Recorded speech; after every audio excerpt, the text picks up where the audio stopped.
whatsoever, Rajan, O King, Woman, anyone, Veda, knows, Viditsitam, which, Vijayasaya, with exhaustive inquiries,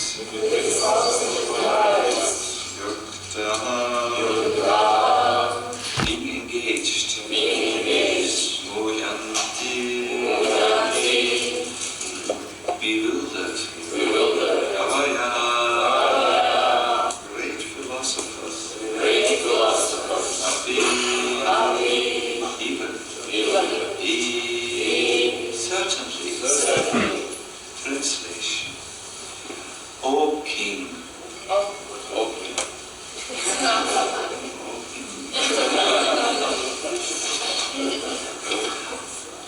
O King, no one can know the plan of the Lord Shri Krishna. Even though great philosophers inquire exhaustively, they are bewildered.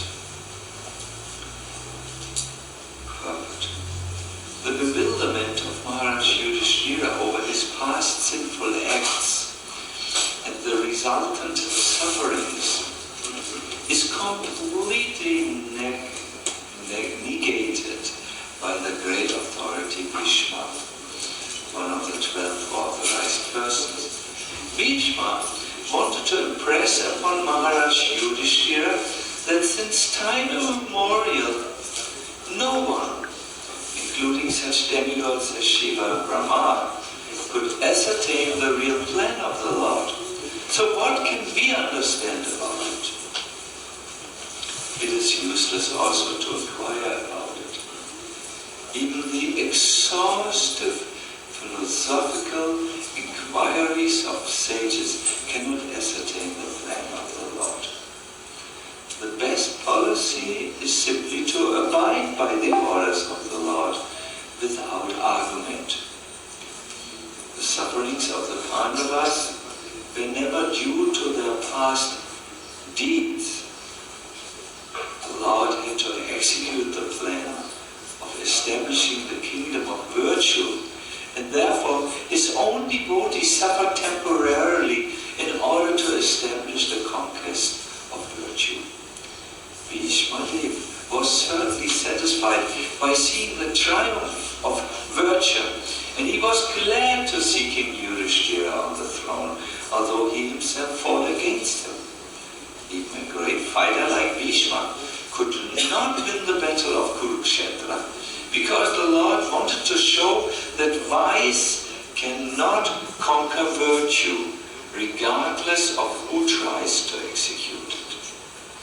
Bhishma was a great devotee of the Lord, but he chose to fight against the Pandavas by the will of the Lord, because the Lord wanted to show that a fighter like Bhishma cannot win on the wrong side.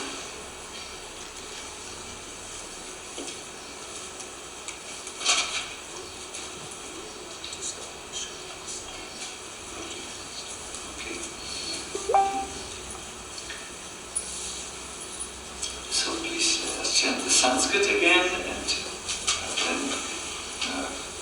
the verse. Na yasya kaichit rajan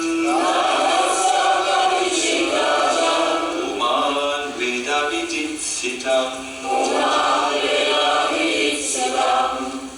yad vijigyasaya yukta muyanti kavayopi.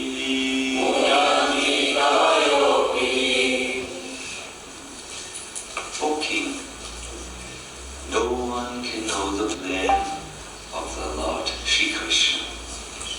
Even though great philosophers inquire exhaustively, they are bewildered. What is the plan here of the Lord? Namo Vishnu Padaya, please chant. Krsna ksetra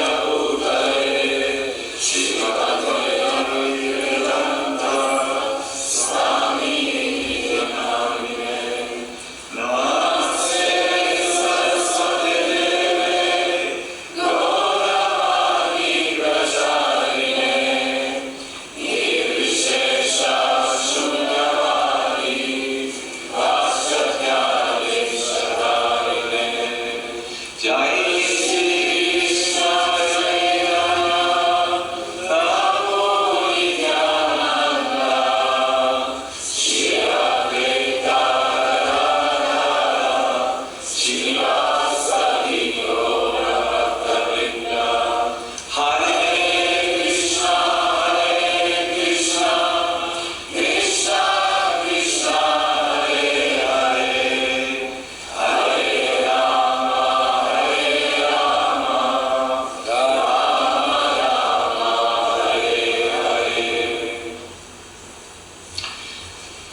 Whenever things in our life do not run as we have expected them, and when things happen which we were simply not prepared for, it is a natural consequence for a normal person to ask the question, why? And often in the history of people have turned to the Lord and asked, why did this happen? It does not make sense to me. I would like to know the reason. Why? Great philosophers have asked the question.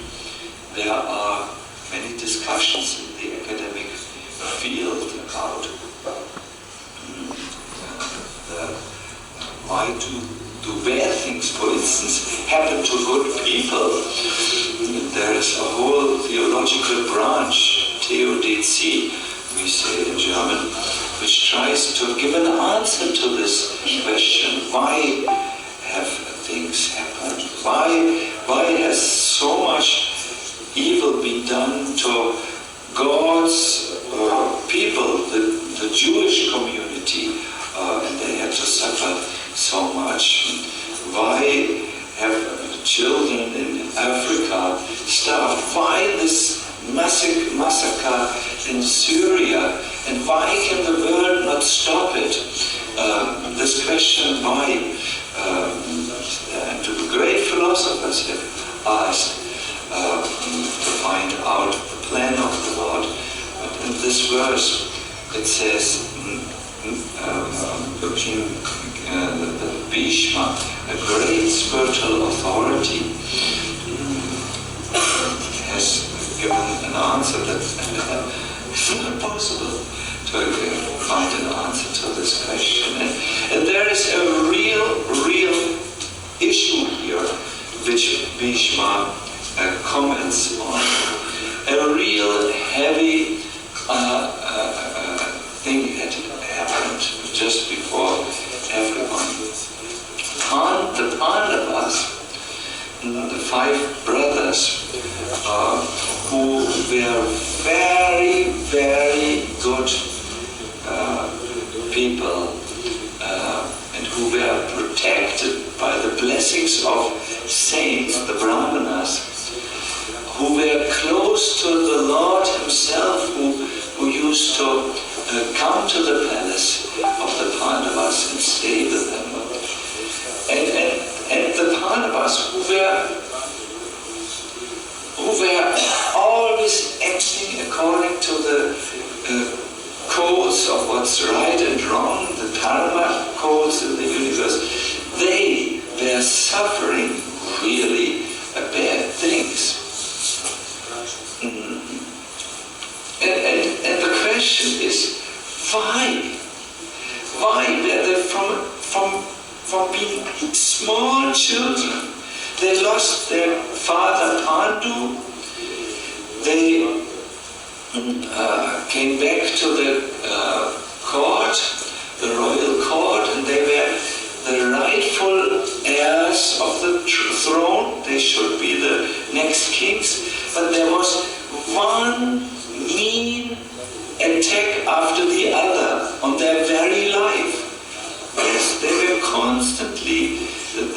was called assassination.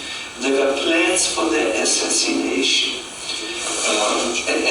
And Bhishma says, this shouldn't be. According to all we know, someone who's protected by Krishna, who's protected by Dharma, who's protected by the blessings of the Brahmana, should not fear for his life.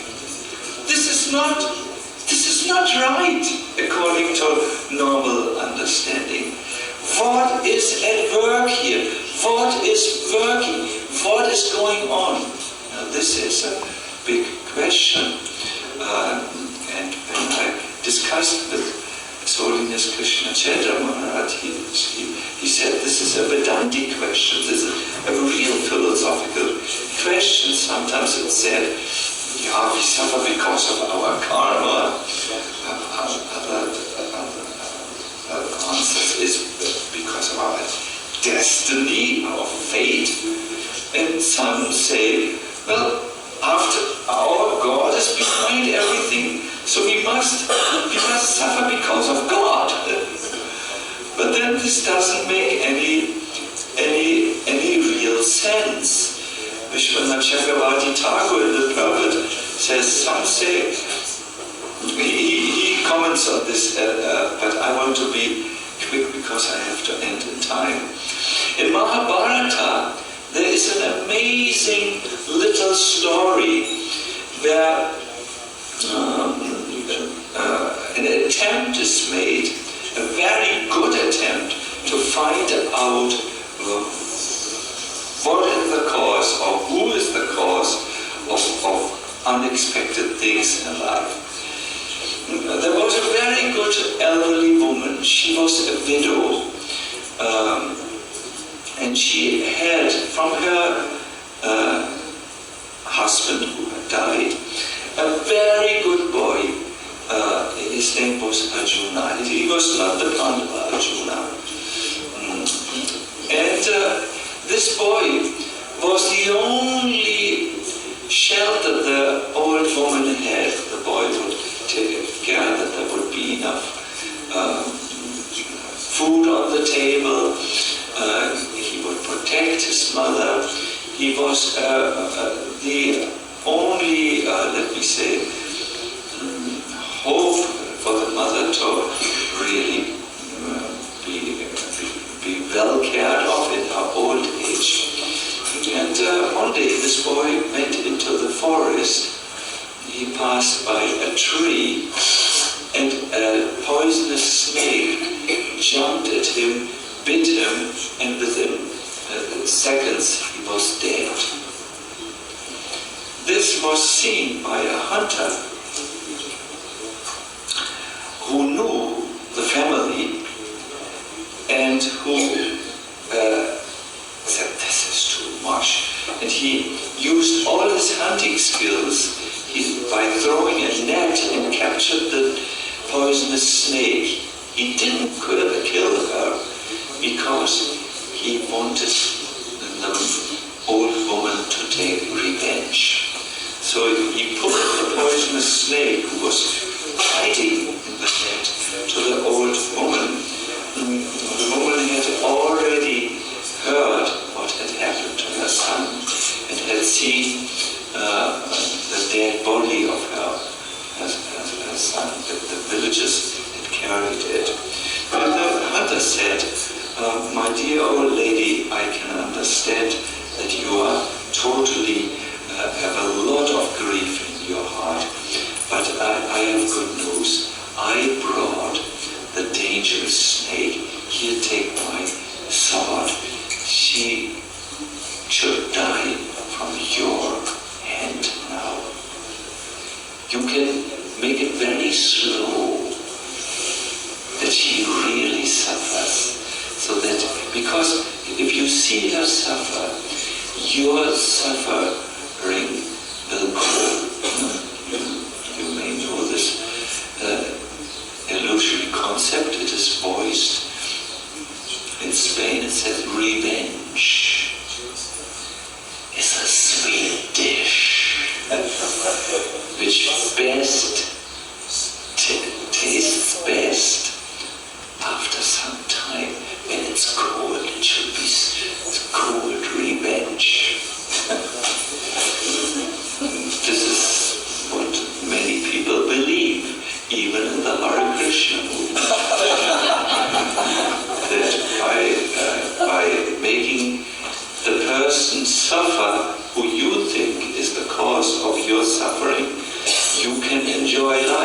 be happy and everything is all right. So Arjuna, the hunter, he was not, I think his name was not Arjuna, Arjuna Ka, there was a K, gave his word and said, torture him, or the snake. And the old woman was crying and crying. Said, let us first find out if it was the snake who killed my son. Was she the cause? Arjuna said, I saw it. Your son walked by the tree, the snake came and jumped at your son and bit him. And you can see there the marks of a snake bite in his leg. It was the snake. No, said the woman, it's not so sure. I think it was death who killed my son. What? Your death was the cause. There are many people who survive snake bites. This was getting a little bit over the radar system of the poor hunter. Phil, what would you do? Let's call death, said the widow. I'm a pious lady. I have lived by Dharma. Death will come if I ask. And he said, she chanted what we call Mrityu, death. Death came.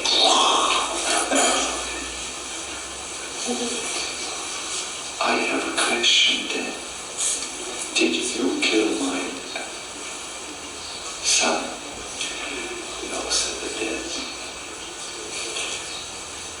Imagine the hunter. No. It was his time. Mahakala, the time, who's a representative of the Lord, kills everyone in this world. Are you sure? asked the widow. Well, as much as I know, said Death, but it's an interesting question. Let's call him. So they called time. Time, if you see time, everything is moved by time. Time, it's a very awe-inspiring presence. Did you kill my son? Said the poor widow. Time said, no. Karma. Oh, now got even more complex. So the Mahabharata's story says things happen due to our karma. It stops there. But the Bhagavad philosophy does not stop there. The Bhagavatam says in the third canto, Krishna says that time carries everyone like straw in a river. But my weapon, Kala or time, does not affect my devotees. He says clearly, for devotees, and you are all devotees of Krishna, it's not your karma if something unexpected happens. It's some other cause. The answer to your question, why did the situation in my life happen, cannot be answered if you're a devotee, which you are, by the answer, it's karma. There is someone behind karma even.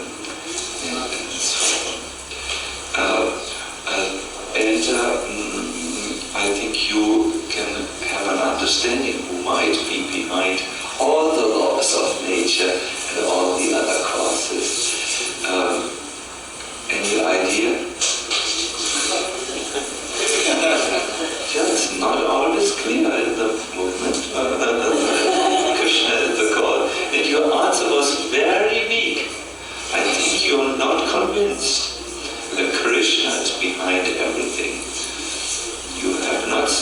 this may be enough, or what?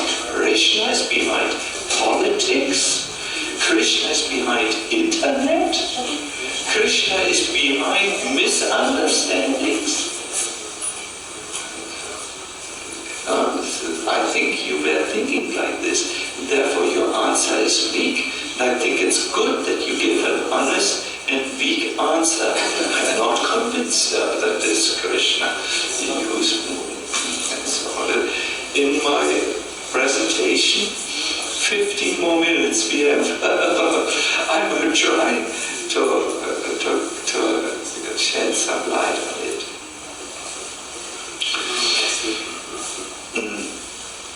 Everything moves under the control of Krishna. In one of the last purports which Prabhupada dictated in the 10th canto, 13th chapter, and it's somewhere towards the end of the 13th chapter, he says, everything and everyone moves under the control of Krishna. This understanding, this consciousness is called Krishna consciousness. Now, why the ultimate cause of all causes, Sarva Karana Karana, why the Krishna, who is the cause of all causes, moves the way he moves, is very difficult to understand. Let me give you an example. If an ant would try to understand, someone using a computer at the moment. We are in the internet, we are internet TV, isn't it? Mindful TV. Imagine a little ant would understand the cameras, would try to understand the cameras of Raj Bihari, or I believe you have arranged this, your good name. Zorane would try to understand Zorane's computer skills. The ant would not be able to understand, even if it sits for 1,000 years in a computer class. It's beyond the capabilities of the neurological pathways in the brain of an ant, if there is at all such a thing as a brain, and so on. It's not possible. So it's in the same way not possible to understand the mind of God, who moves everything and how he moves. It's not possible. But Prabhupada says, still, he says it's useless to what can we understand about the plan of the Lord? It's useless even to inquire about it. And then he says, even the exhaustive philosophical inquiries of sages, these are not people like us who forget everything, even the birth date when they get old. They are saints. Ooh. Even these saints cannot ascertain the plan of the Lord. The Prabhupada makes a conclusion. The best policy is simply to abide by the orders of the Lord without argument. To just do what the Lord makes known in the scriptures or through his authorities and so on. And Bhishma, in the 21st verse of this chapter, gives a reason why one should accept the plan of the Lord and how it unfolds, because it is perfect. And he gives a reason. First of all, Krishna knows what is best. Then Sarva Savatmana, he's present in everyone's heart. He knows what you need. Samadrisha, he doesn't have his buddies means like his friends. You know, he's impartial, in other words. And near Ramadasya, he's free from material mistakes, like we make mistakes when we plan things. And in another part of the Bhagavatam, the 4th canto, 20th chapter, 31st verse, Prithu Maharaj says, "You are like a father who knows what is best for his son." I remember I had a big conflict with my father, but now when I'm a little older, I'm very glad. He would often say, "Okay, it's time to put your pants down again." No, I knew what was coming. Then he just ripped down my pants, put me over his knee and gave me spanking. Sometimes 20, when I was really bad, 30. Normal cases between 12 and 15. And I thought, when I'm old, I'm getting a machine gun. Because it was really painful. He is an old.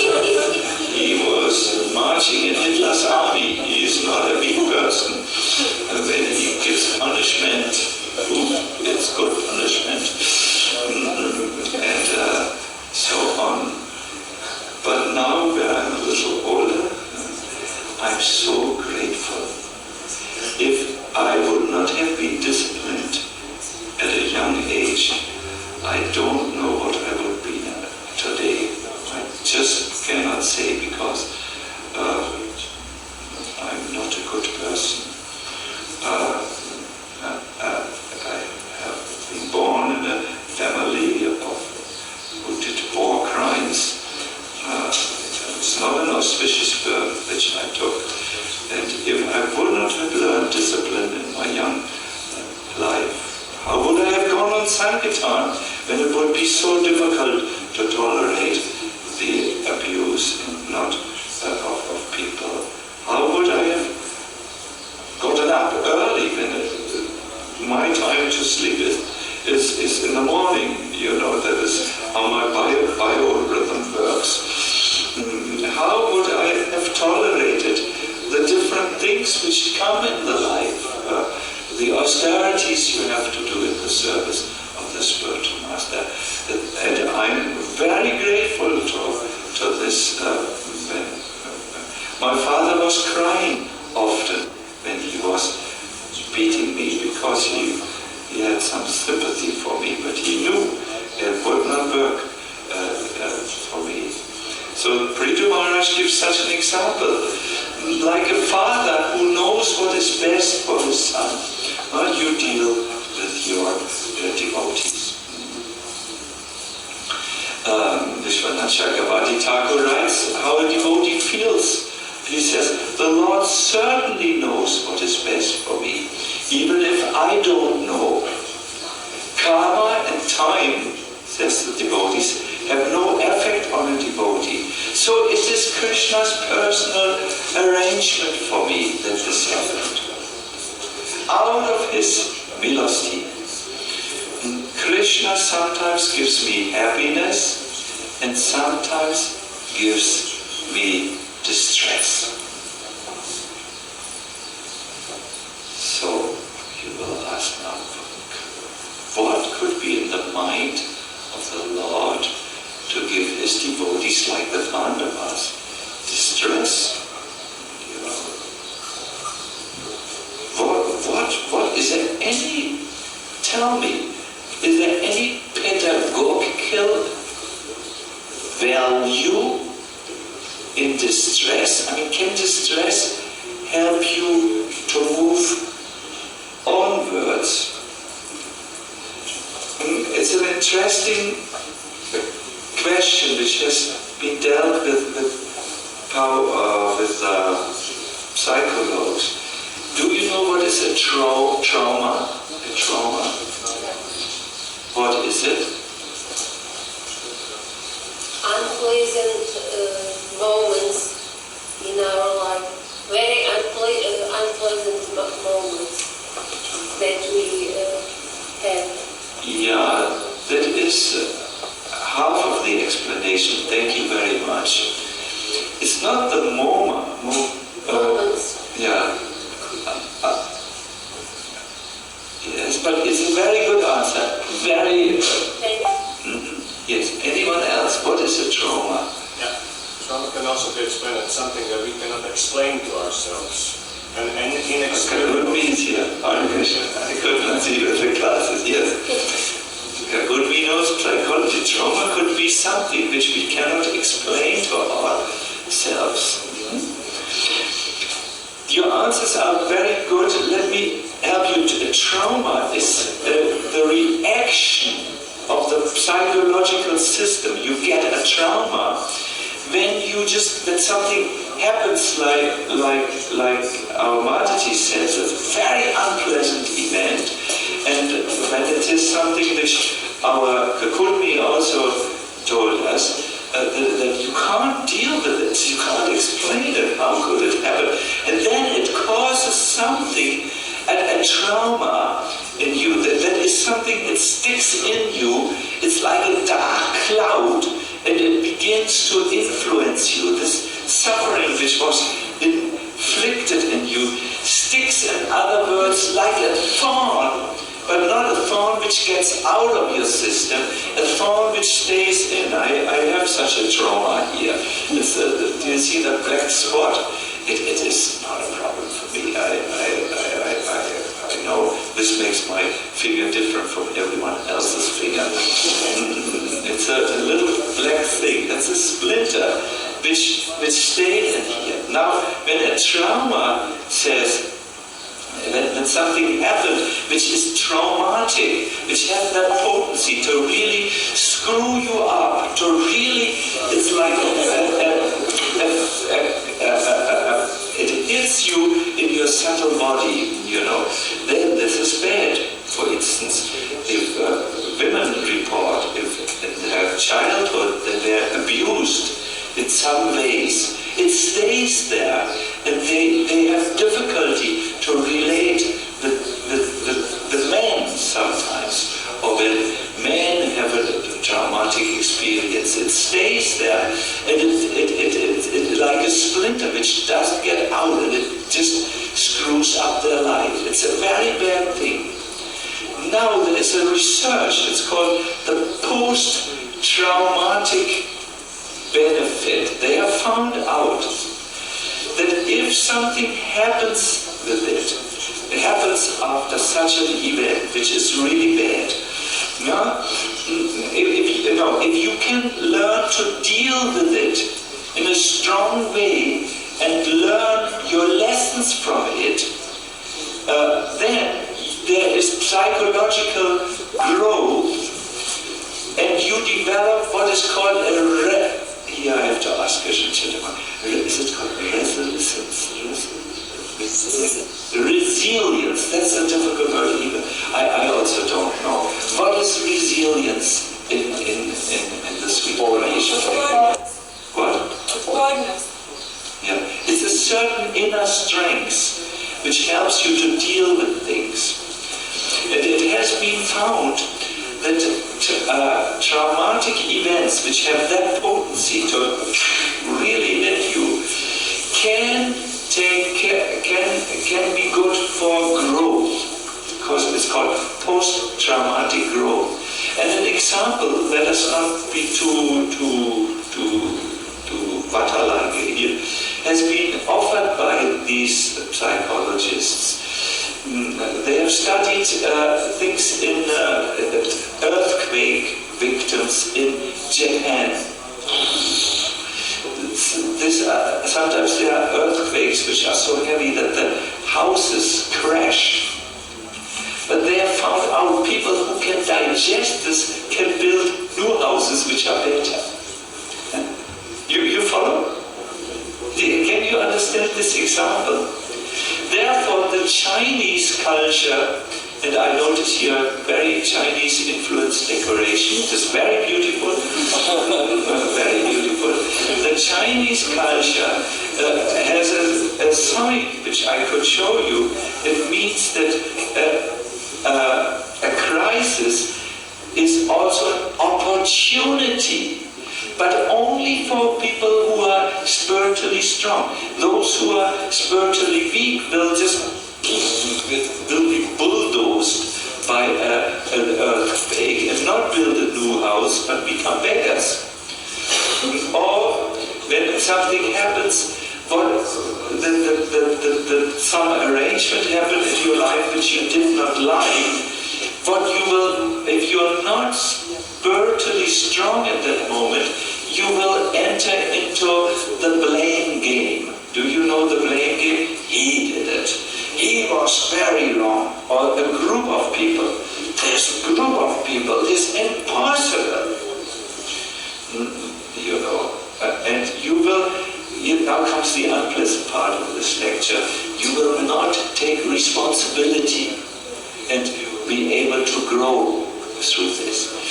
Most people who have no spiritual information, and a few Hare Krishna devotees, suffer from this weakness.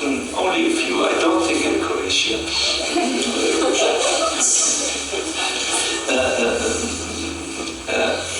This is a normal human response. It's just like to take revenge is a normal human response. But it does not take care of the actual opportunity to grow from this. It does not help you to grow, these two responses, revenge or blaming others. It is material. It does not see the cause of all causes behind it, that is Krishna's arrangement. It's not a spiritual perspective, and it can only help us to find material solutions, but not spiritual solutions. This is a strong dose to take. I know it took me many years. Yesterday I said to my assistant dealing with, it's such a difficult lesson that I think I needed many, many years to learn, because again, I'm not good at it. So let us now hear from Shastras. We don't want to hear from Sacinandana Swami. He's not a good man. He said it. So let us hear from Shastra. If there's something from Shastra on this. Distress, says Vishwanath Chakravarti Thakur, the 11th canto, 2nd chapter, 49, verse 49 in his Tika, in his purport. Distress cures the devotee from the cause of all distresses. What could be the cause of all distresses? Forgetfulness of Krishna. Karma. Karma could be the cause of all distress. But who's behind karma? Our bad deeds. Yes. This whole world moves under the control of Krishna. I'm hearing about 50 buts in this class. But a nice philosophy. But. I've counted 50. I've counted the internet voices also. I have this ability from my mother's side to be keep your butt. Park it on the parking place. We will deal with the butt for sure. Don't worry. I have 60 years I know about this butt in my own life. But for now, let us hear spiritual philosophy, and then we will deal with the butt. We will satisfactorily answer the butt. Don't worry. Butt means medutil. No? Ali, yes. Vishwanath says, distress cures the devotee from the cause of all distresses, which is forgetfulness of Suffering, in other words, he says, brings the devotee to take shelter in Krishna. And that singular act of taking shelter in Krishna frees one from repeated birth and death in the material world. My dear devotees, revenge does not free you from the repeated birth and death in the material world, nor does blaming or answering the question, who is right here? Is this side right or that side wrong? Repeat you from, or free you from repeated birth and death in the material world. No, only Krishna consciousness, or taking shelter in Krishna, even at times when there are arrangements in our life which we simply can't understand, does this. This is such a spiritual point that Kunti Devi prays, may these sufferings happen again and again. She doesn't have a masochistic disorder. She is a liberated soul. She says, may these sufferings happen again and again, so that we could see you, Krishna. We take shelter in you. We are with you. For seeing you means that we will not see repeated birth and death. I've gone 5 minutes over time. I have to close. I cannot finish the lecture. But I promise you I will deal with your Ali. I will not ignore you. You are great devotees.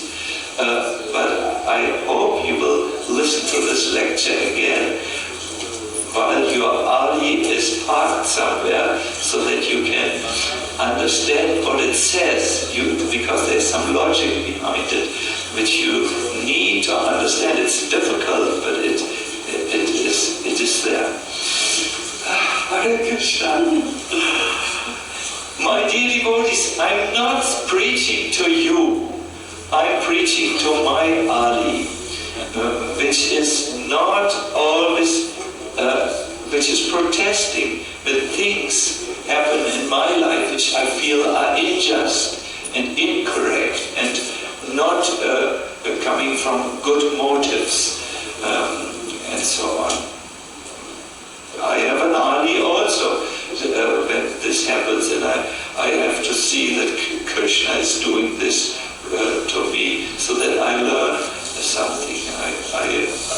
It is not so easy to make the switch, but I know only if I do make the switch will I be Krishna conscious, and will I be one day with my Lord. Hare Krishna. So we will now turn to His Holiness Krsna ksetra Maharaj. Thank you very much. Hare Krishna.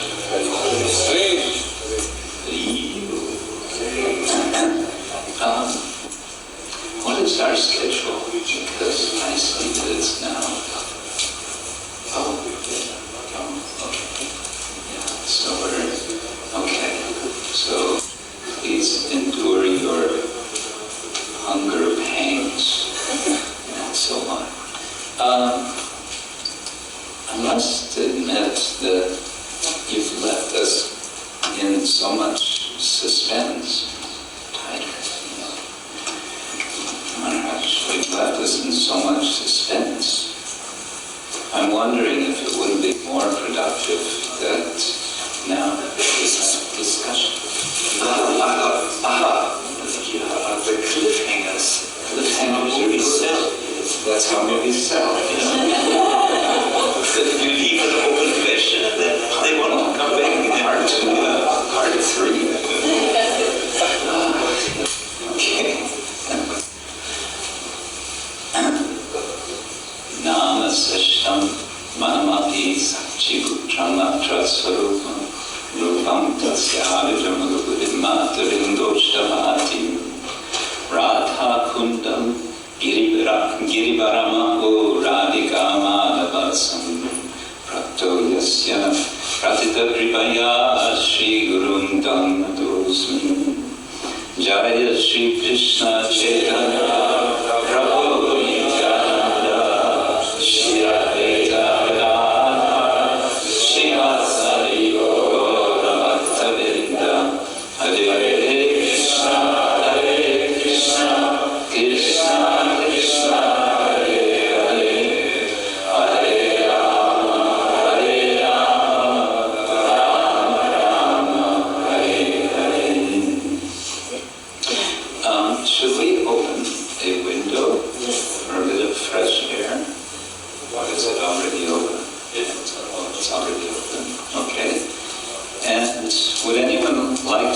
and then stretch for 30 seconds, for 2 seconds, 15 seconds, whatever.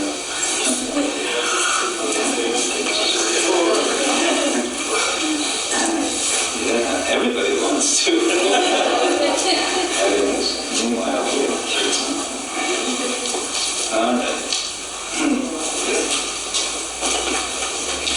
yeah, someone might be asking, so, okay, why do I sit here so long?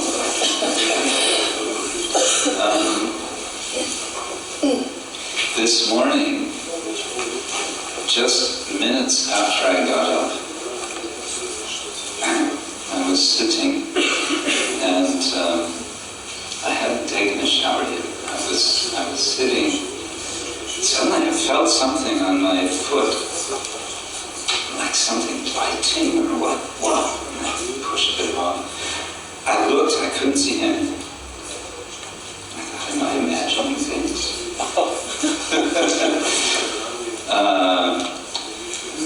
What is this Zagreb temple? And then I took a shower and came dressed, and then I saw one black entity. I don't think I'm exaggerating. It was about this big, and it moved along the edge of the wall and went, I don't know where. I think it's still in that room. And I immediately thought, oh no, tonight is not going to be a very pleasant night. Because all night I'm going to be thinking, where is that beast? When is it going to crawl on me? And then later I thought maybe I should try to be a bit philosophical.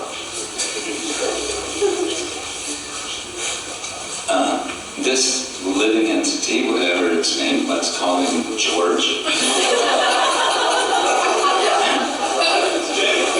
is probably thinking, what is this monster doing in my room?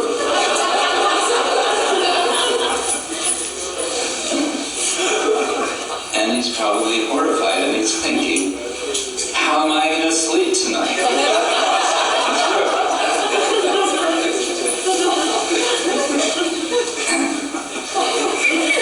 And I thought, this is how the world is. That from Krishna's perspective, how do we all look? All of us living entities, human beings and other beings, and we're all jostling with each other on this planet, pushing, this way and that way, trying to get ahead. And Krishna doesn't have a beard, but he's sort of stroking his chin. Where do they all think they're going? And what do they all think that they are? And so on. So I decided mentally that I'm going to try to make friends with this little beast in the room, because it's his room as far as he's concerned, or she, whatever. I haven't seen him. Let's see when I see it again. It. Yeah. But I'm going to be a little less cohesive than His Holiness Sacinandana Swami. I just have a few thoughts that we can maybe put into this theme. I want to start with, I'm inspired because Maharaj tells so wonderfully stories, so I'm also going to try to tell a story, which I find instructive. And the story is about a group of gentlemen who are in India, and they are visiting a part of India that they're not so familiar with. They come from, let's say, South India, and now they're in West Bengal. they are crossing the Ganga for a meeting. Some sort of conference is going to happen. And they're a bit worried about the time. They may be coming late. And despite their concern about the time, somehow it's happened that not one of the group has a watch. You know the story? Not one of them has a watch, and so one of the group asks, as they're crossing the Ganga in one of these ferries, you know these ferries that go from Mayapur to Navadvip, they're jam-packed, and you wonder how is it that people don't fall off the sides sometimes. So there are so many people. So one gentleman asked the man next to him, he saw that he had a watch. He asked, "Excuse me, sir, what time is it?" And the man didn't say anything. He just went, he slapped the man who asked him on the cheek, a hard slap. The other gentleman, there were maybe 8 or 10 of them, said, "Whoa, what is this?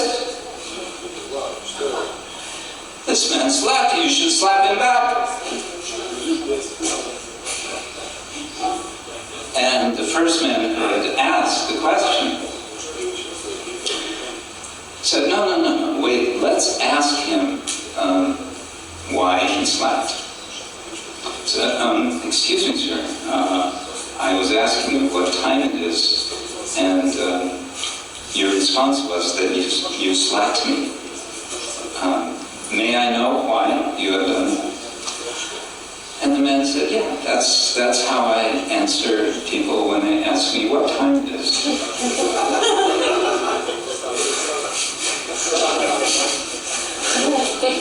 Right.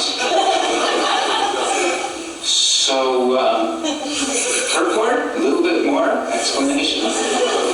Yes, one slap means it's 1 o'clock. Right. So the friends of the man who was asking said, "That's ridiculous. You should give him a good whack for doing such a nasty thing." And the man who had asked the question answered his friend, said, "No, that is his habit. And anyway, I feel very happy." "You feel happy? Why do you feel happy?" "Well, number one, I know what time it is. It's 1 o'clock. And number two, I'm so glad that it wasn't 12 o'clock.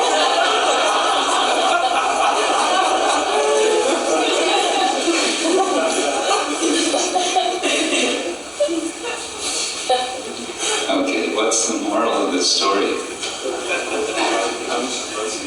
The moral of the story is that everything depends on interpretation.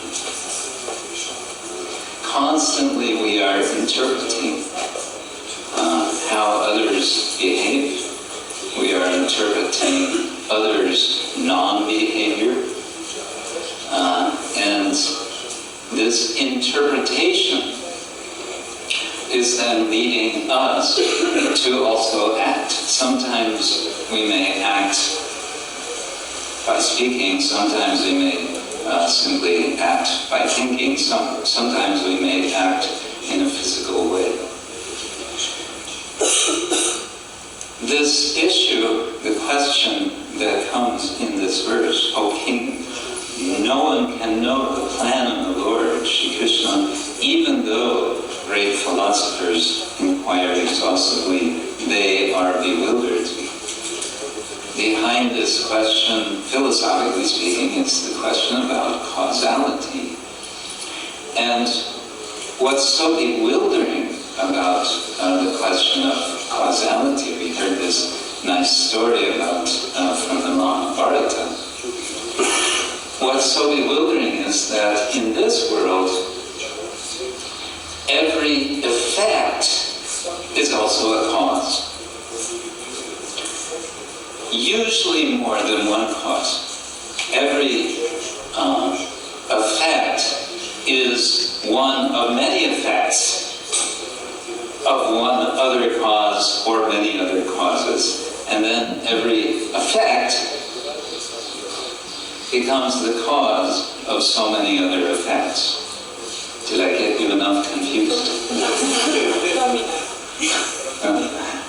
So, if we think about this, we put ourselves, or we recognize that we ourselves are in the midst of this cause-effect soup.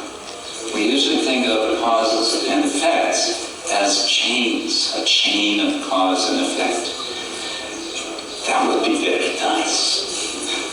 That would be very nice if everything were chains of causes and effects. But in general, in real life, they are not. They are not chains. They are, well, I use the word soup. When Lord Brahma says, Ishvara Parama Krsna Sacinandana Swami Anadi Radhi Govinda Sarva Karanam, he's saying the Lord is the cause of all of the causes. He's the cause of the soup of causes and effects. He's behind, he's above, he's separate from all of these causes and effects. And therefore, he seems to be completely out of the picture. And so when we're asking, so what's the cause of this? What is the cause? What is the cause? It is not likely that we will come up with the notion, oh, it must be the Supreme Lord Himself. So our habit of interpretation is to leave God out of the picture. Because even if He is the cause of all causes, we don't know how to deal with that. We don't want to be, most of us, most of the time, we shudder at the thought of offering a prayer as Queen Kunti offers, Vipada Santuta Sasva Tatra Tatra Jagakuru Bhavado Darshanam Yasat Apunarva Darshanam Vipada. Let the trouble come again and again. We say, let the trouble not come again and again, please. Let there be, if there has to be some trouble, let me handle it. Let me be able to handle it. But better no trouble, okay? We're very cautious with that kind of prayer. At the same time, we know that prayer of Kunti Devi that's where we want to be. And she explains why. Bhavato darshanam yansyat apunar bhava. Bhava darshanam, there will not be again repeated birth and death. There will not be this repetition of death. Why? Because I'll be forced. I'll be forced to remember you. So I saw this little monster in my room this morning. Okay, here comes the confession. I did not think of Krishna. Oh, Krishna, what is this? No? What is this? Who is this? But then later, being a little philosophical, I thought, yes, Krishna. This little beast is a creation of Krishna. Okay, so I'm a little bit delayed reaction. And that's how we are most of the time when something happens which disturbs us, right? So what is it that we want to do as devotees? We want to develop faster reflexes. What's the word for reflex? Reflex. I was hoping so. So we want to develop faster spiritual reflexes. Spiritual reflex, not material reflex. We have this expression in English, knee-jerk reaction. Do you have something like that in Croatian? Knee-jerk?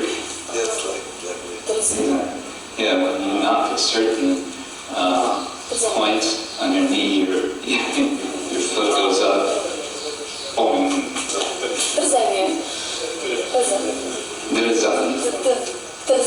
Trzan. Yeah. You know. So we tend, as conditioned souls, to have knee-jerk reactions to things that happen to us. And what we're trying to learn in spiritual life is to have a different sort of reaction. Oh, Krishna. Oh, Krishna. Oh, what is your plan? Now, the verse of today, I want to get back to this verse, is saying something which may sound discouraging.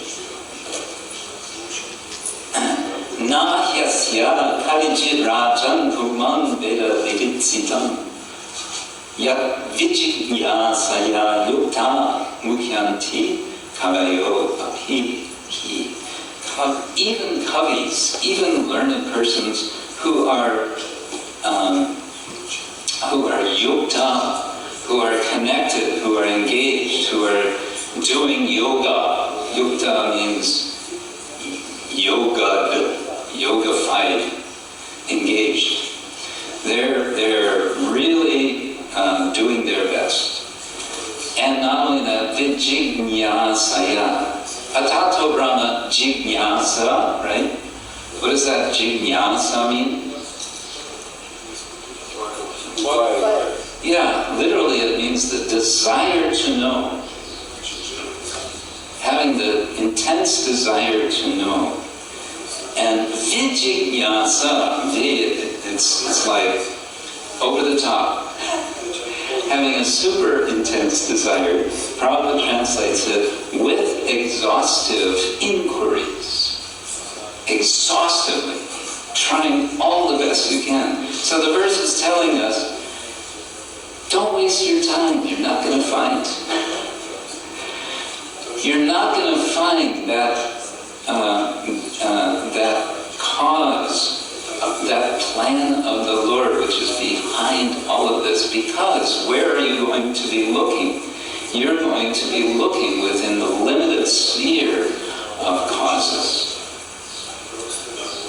And so you're going to be looking in the wrong place. Therefore, that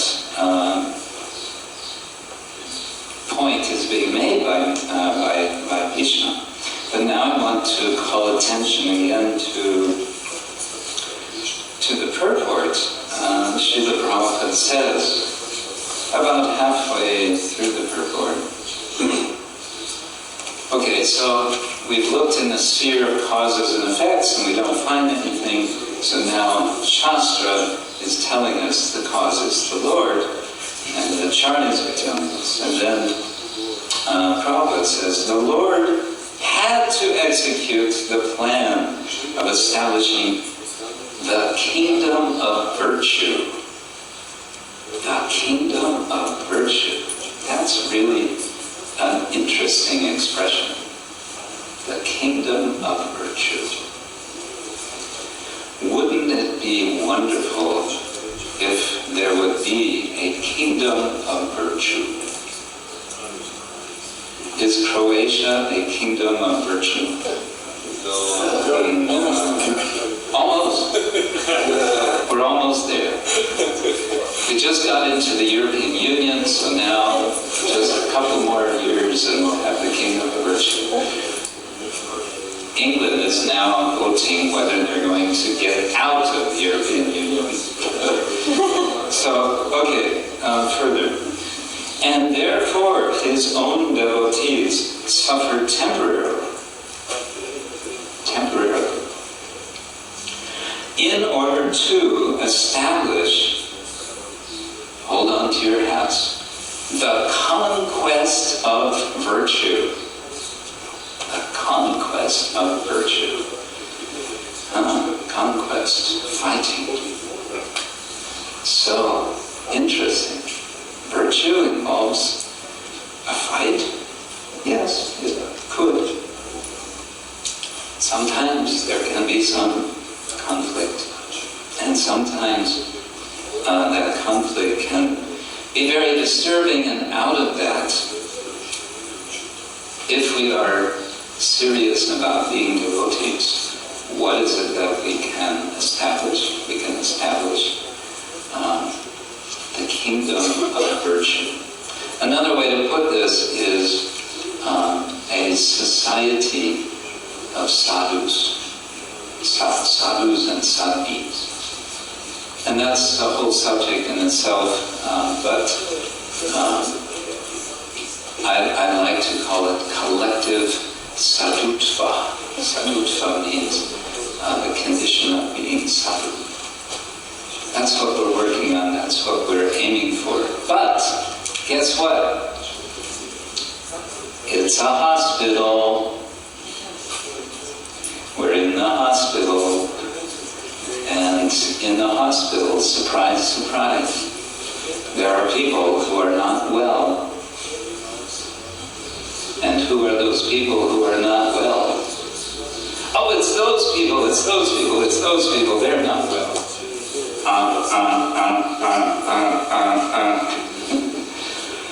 No, it's myself. This is what we're trying to learn.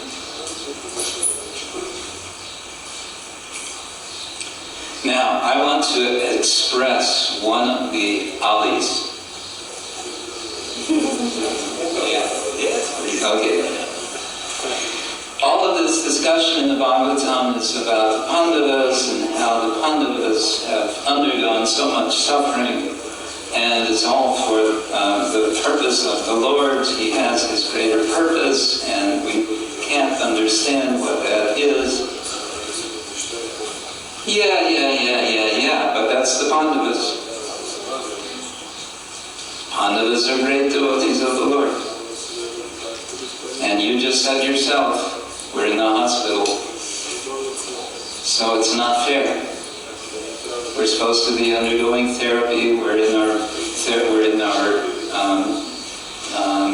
the clinic in a nice bed that rolls up, back and forth, and we're being fed special diet, and we're being pampered in so many ways, and we're getting our injections and so on.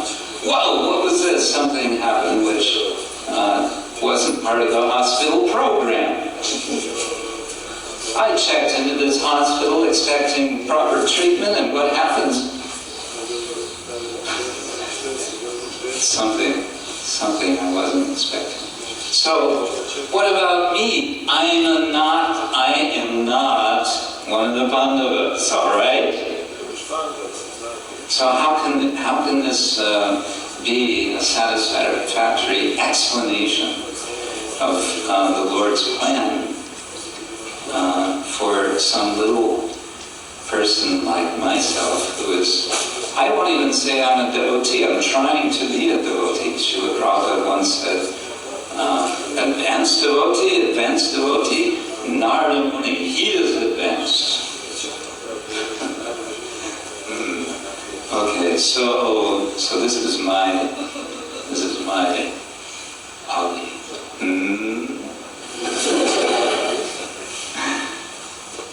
Maharaj, do you want to respond to this?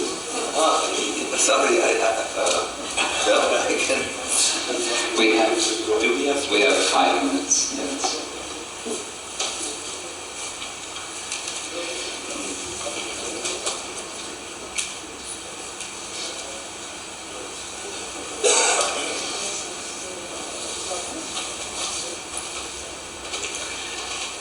I have an explanation which leads to this, but I really appreciate, Maharaj, that you want to have an explanation for this certainly very relevant inquiry. I also think the lecture should end on a good note, and give us a good thing. Positive.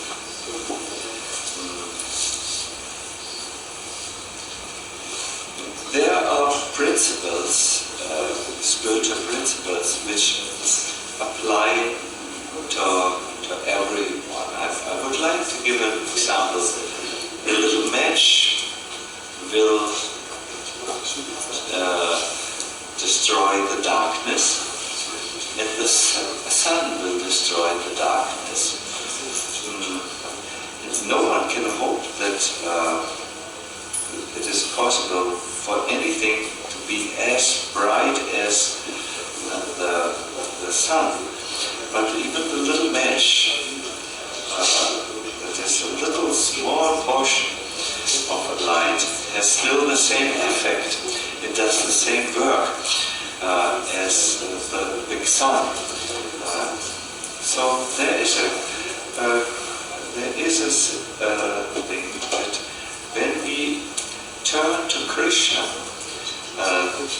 as the ultimate cause of our life, the ultimate shelter, then we will, in whatever little way we can do it, like the shibitsi, we can do it like the match, and it will work. One of us did it in a very, very big way, and therefore their tests were really big. They taught us the principle that taking shelter in Krishna, even in the first situation, even in life and death threatening situation, works. In this way they proved the glories of Krishna, and they requested us to apply this principle in the little way which we can do in our little shibitsa way, the match way. And when we do this, miracles will happen in situations which looked impossible to solve before will become easily solved. I remember an own experience in this regard. I had a very difficult surgery. I survived it by Krishna's mercy. It was really life-threatening. It was 7 years ago. Maybe some of you knew that after the surgery I had infected a sepsis. When you get a sepsis, which is induced by dirty instruments with which the surgery was done, you can be sure that you are there is a 30 to 50% chance that you will die. That was my likelihood. So I came out of the hospital a broken man. I was really suffering. I did not know if I would survive the sepsis. Then I was diagnosed with cancer on top of it. And this means 100%. So I knew this is my time, and I have a horoscope which told me that there will be there's a chance that I will die at this day, strong likelihood. And what I decided is I went to take shelter at Krishna. I said, enough with the doctors, they have done what they could. They have tried to treat the things, and I took shelter at that time with Krishna. I immediately remember, as I prayed, that feeling, I think all devotees know this, it came like from Krishna, it comes in the heart and gives you confidence. Don't worry, you will survive. And I said, wow, thank you. I think we all know this at times in our life.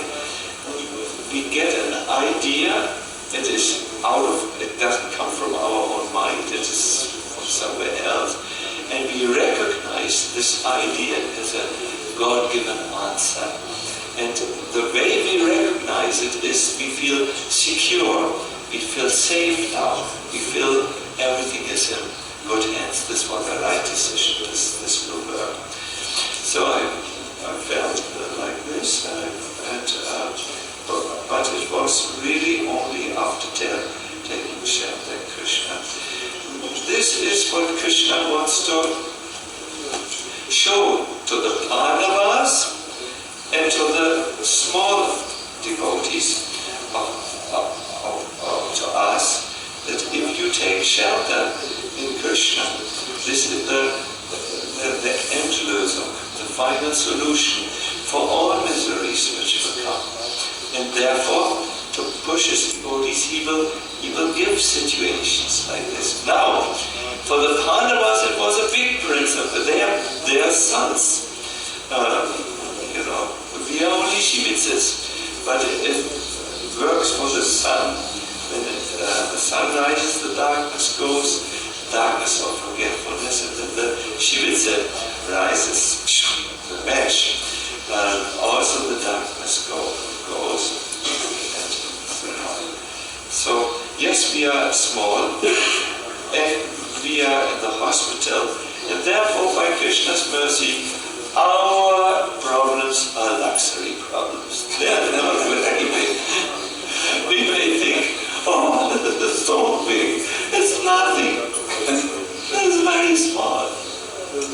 It can be easily corrected when the ego gets down. When you put the ego a little down and take shelter at Krishna. Nothing very difficult. These are not, no one tries to kill us. I mean, the Pandavas, they were after the Pandavas, they were running with swords and so on. There's no war against us, like there was a war against the Pandavas. We just have to get a little bit down from the throne of our own misery. And that throne is called our egos. Just a little, bow down with that a little bit. And that's how everything can be solved very quickly. And it's not too much to expect after a few years of spiritual life that Krishna will never give us tests which are bigger than we can master. You will see. There is not one test in your life as a devotee which is bigger than you can master. You just have to be humble enough to say, this is now a time when I cannot take shelter any longer in my ego plans. I have to take shelter in Krishna. Hare Krishna. So that, perfect. Sadhu, sadhu. Hare Krishna. So you will end there. I'm thinking maybe tomorrow. It's just my thinking. Maybe we give more time for discussion. Yeah. But I think today we'll stop now because of the time. Thank you all so much for your Thank you. attention. Shiva Prabhupada ki Antaraj Srimad Bhagavatam ki Gaur Premananda. ISKCON Krsna ksetra